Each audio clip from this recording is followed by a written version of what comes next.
اللهم صل على سيدنا محمد النبي الأمي وعلى آله وصحبه وسلم تسليما كثيرا كثيرا. السلام علیکم ورحمۃ اللہ وبرکاتہ. عزیزان ملت، سیرت پاک صلی اللہ علیہ وسلم کا سبق نمبر 145 حصہ 2.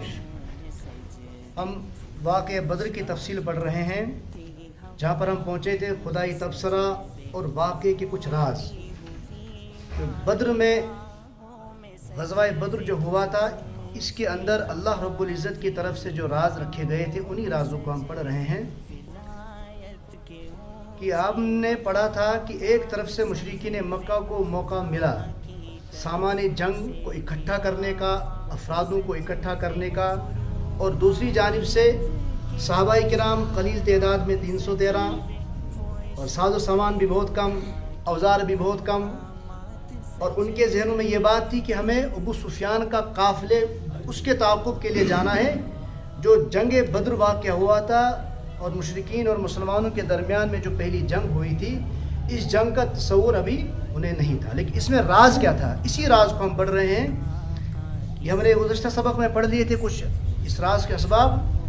اب ہم یہاں سے شروع کرتے ہیں کہ سیرت نگار لکھتے ہیں کہ ادھر رحمت عالم صلی اللہ علیہ وسلم کو خواب کے ذریعے سے ابو سفیان کے قافلے پر فتح یابی اور بدر کے میدان میں مشرکین سے جنگ پر اس کی فتح یابی کی بھی، اس کی نصرت کی بھی آپ صلی اللہ علیہ وسلم کو خواب کے ذریعے بشارت دی جا چکی تھی.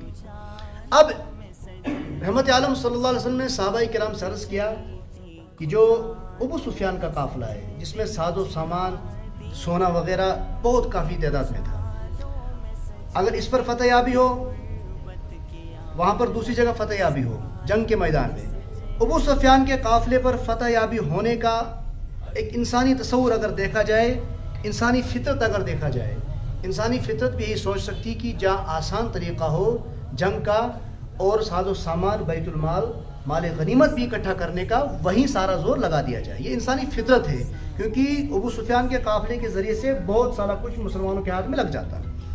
اس پر انسانی فطرت کی کمزوری سامنے آتی ہے کہ ہر شخص کے دل میں یہی آرزو اور تمنا ہے کہ افسوس کبھی ابو سفیان کا قافلہ ہی مل جاتا تو بے کانٹے کی مچھلی، کیونکہ ابو سفیان کے قافلے میں صرف 40 محافظ تھے اور وہاں 1300 افراد ساز و سامان کے ساتھ جنگ کی طرف جا رہے تھے، تو مچھلی کی طرح نکل جاتے. ابو جہل کی زبردست فوج سے کون مقابلہ کرے گا؟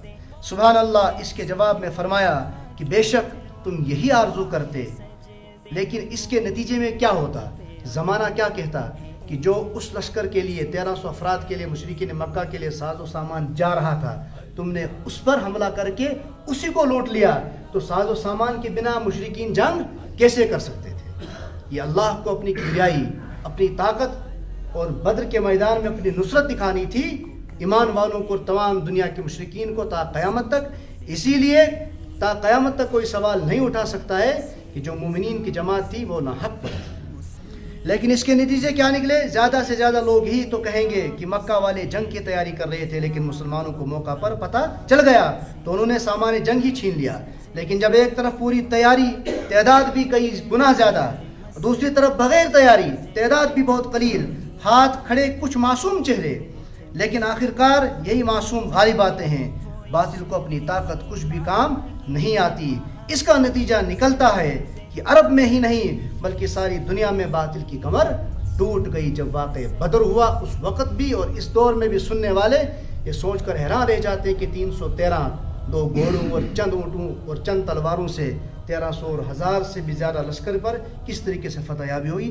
بلکہ فتح یابی حق کی نشانی ہے، اس کی جڑیں کٹ جاتی ہیں اور باطل پرست یہ سوچنے پر مجبور ہو جاتے ہیں کہ حق پر ہیں تبھی تو غالب آئے ہیں اور ہم باطل پر ہیں تبھی تو ہم شکست ہو چکے ہیں. پڑھیے قرآن کریم کیا کہہ رہے ہیں. وَإِذْ يَعِدُكُمُ اللَّهُ إِحْدَى الطَّائِفَتَيْنِ أَنَّهَا لَكُمْ وَتَوَدُّونَ أَنَّ غَيْرَ ذَاتِ الشَّوْكَةِ وَتَكُونُ لَكُمْ وَيُرِيدُ اللَّهُ أَن يُحِقَّ الْحَقَّ بِكَلِمَاتِهِ وَيَقْطَعَ دَابِرَ الْكَافِرِينَ لِيُحِقَّ الْحَقَّ وَيُبْطِلَ الْبَاطِلَ وَلَوْ كَرِهَ الْمُجْرِمُونَ. اور وہ وقت یاد کرو جب اللہ تم سے یہ وعدہ کر رہا تھا کہ 2 گروہوں میں سے کوئی ایک تمہارا ہوگا. ایک کون سا گروہ؟ ابو سفیان کا قافلہ. تو دوسرا کون سا؟ جو مشرکین مکہ بدر کے میدان میں 1000 کی تعداد میں مسلمانوں سے جنگ کرنے کی نیت سے آئے تھے. اور تمہاری خواہش تھی کہ جس گروہ میں خطرے کا کوئی کانٹا نہ تھا. وہ کون سا گروہ تھا؟ ابو سفیان کا گروہ تھا. وہ تمہیں ملے، یہ تمہاری خواہش تھی، اور اللہ یہ چاہتا تھا کہ اپنے احکام سے حق کو حق کر دکھائے اور کافروں کی جڑ کو کاٹ ڈالے، تاکہ حق کا حق ہونا اور باطل کا باطل ہونا ثابت کر دے، چاہے مجرم لوگوں کو یہ بات کتنی ہی ناگوار لگے. اللہ تبارک و تعالی ہمیں سیرت پاک پر عمل کرنے کی توفیق عطا فرمائے. انشاءاللہ اس کا تیسرا حصہ ہم کل پڑھیں گے. وصلی اللہ تعالی علی خیر خلق محمد وعلی آلہ وصحبہ اجمعین برحمتہ.